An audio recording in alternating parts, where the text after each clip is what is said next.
उत्तर प्रदेश की राजनीति में बहुजन समाज पार्टी ने अपनी रणनीति को बदल दिया है।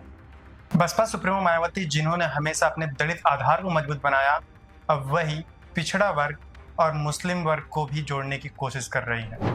साथ ही मुस्लिम भाईचारा कमेटियों का गठन कर वह समाज के अलग अलग तबकों को जोड़ने की दिशा में एक मजबूत संदेश दे रही है। 2027 की चुनावी तैयारियों के पहले बसपा का सोशल इंजीनियरिंग का यह फार्मूला सीधे तौर पर सपा के पीडीए गठबंधन को टक्कर दे रहा है, जिसके बाद सवाल उठता है कि क्या मायावती अब सिर्फ दलित वोटों तक सीमित नहीं रहना चाहती, बल्कि पिछड़ा और मुस्लिम वोट बैंक को भी अपने में एकजुट कर सपा को चुनौती देने की कोशिश कर सकती हैं। आखिर क्या है बसपा का पूरा प्लान?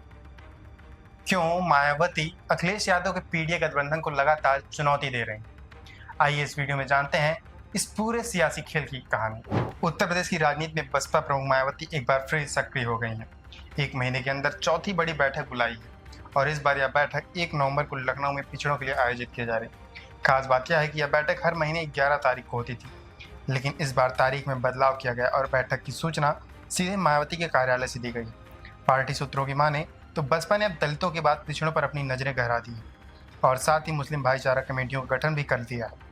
राजनीतिक विश्लेषक इसे साफ तौर पर 2027 विधानसभा चुनाव से पहले सपा के पीडीए यानी पिछड़ा दलित और अल्पसंख्यक वोट बैंक पर सीधे असर डालने की रणनीति के रूप में देख रहे हैं। बसपा की इस बैठक में पिछड़ा वर्ग भाईचारा कमेटी के मंडल और जिला प्रभारी शामिल होंगे। पिछले महीने 9 अक्टूबर को लखनऊ में बड़ी संख्या में दलित और ओबीसी समाज के लोग रैली में शामिल हुए थे। अब मायावती पिछड़ा वर्ग की इस बैठक के जरिए उनकी मेहनत और समर्थन के लिए धन्यवाद देंगे और उन्हें अपने अपने क्षेत्रों में जाकर पार्टी की नीतियों और रीति रिवाजों से अवगत कराने की अपील करेंगे। उत्तर प्रदेश में ओबीसी की आबादी 50% से अधिक है, जिसमें यादव 8% हैं जो सपा के कोर वोटर माने जाते हैं, जबकि कुर्मी, निषाद और राजभर जैसी जातियां अलग अलग दलों में बटी हुई हैं। बाकी 30% ओबीसी समाज अभी भी बिखरी हुई है और यही मायावती की नज़र में बड़ी राजनीतिक मौका है। मायावती ओबीसी की इन्हीं जातियों को एकजुट करने की तैयारी में जुटी हुई है और इसी कारण बसपा ने विश्वनाथ पाल को दूसरी बार अध्यक्ष बनाया है, जो कि अति पिछड़े समाज से आते हैं। वहीं बसपा ने मुस्लिम भाईचारा कमेटियों का गठन भी शुरू कर दिया है। अयोध्या मंडल में मोहम्मद असद और लखनऊ में सरवर मलिक को इसका जिम्मेदार बनाया गया। धीरे धीरे ये कमेटियां जिलों और विधानसभा स्तर तक फैलेंगी। मायावती ने स्पष्ट कर दिया है कि जनवरी 2026 तक पूरे प्रदेश में विभिन्न समाजों के भाईचारा कमेटियों का गठन पूरा हो जाएगा। विश्लेषकों का कहना है कि बसपा की रणनीति सीधे सपा के पीडीए वोट बैंक को चुनौती दे रहा है। 2024 में सपा को पीडीए नारे के तहत मुस्लिम, ओबीसी और दलितों के बड़े समर्थन से लाभ मिला था, लेकिन बसपा ने पिछले 1 महीने में 4 बड़े आयोजन करके सपा की हवा निकालने की कोशिश की है।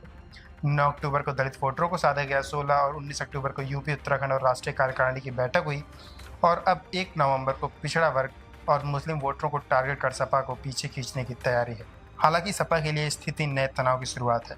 मायावती का सोशल इंजीनियरिंग फार्मूला सपा के पीडीए गठबंधन को चुनौती दे रहा है। दलित, पिछड़ा और मुस्लिम वोटरों को एकजुट करके बसपा 2027 में सपा के लिए कठिन सवाल खड़ा करने जा रही है। मायावती की यह चाल साफ तौर पर यह कहती है कि उत्तर प्रदेश की राजनीति में बसपा पीछे नहीं हट रही और सपा के लिए आने वाले सालों में यह बड़ी चुनौती बन सकती है। ऐसे में आपको क्या लगता है कि 2027 के चुनाव में सपा की पीडीए भारी पड़ेगा या बसपा का सोशल इंजीनियरिंग? कमेंट करके जरूर बताइएगा और ऐसी तमाम छोटी बड़ी खबरों के लिए देखते रहिए यूपी न्यूज़।